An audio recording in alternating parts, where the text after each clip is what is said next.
Okay बच्चों, 1 marks का question यहाँ पे ये भी फंसता है कि यहाँ पे क्या है, 3 हमें रिफ्रैक्टिव इंडेक्स बता रखे हैं और बताना है कि सबसे ज्यादा स्पीड किस मीडियम में होगी, मीडियम ए में, मीडियम बी में, मीडियम सी में।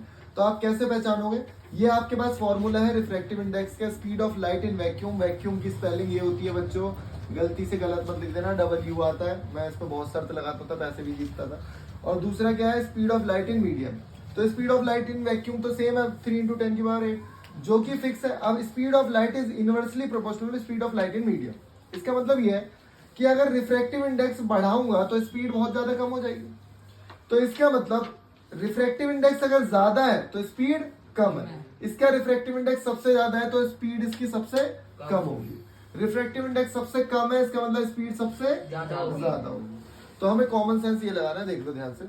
मैंने इसको याद कैसे किया था बचपन में, मैंने इसे याद किया था कि भाई डायमंड में सबसे ज्यादा, डायमंड का सबसे ज्यादा रिफ्रैक्टिव इंडेक्स होता है। डायमंड का जो रिफ्रैक्टिव इंडेक्स है 2.42 है।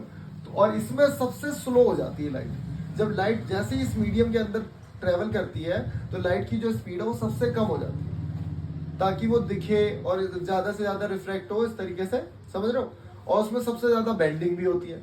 तो इन 3-4 पॉइंट को मैं रिलेट करके आंसर बता देता था। ओके।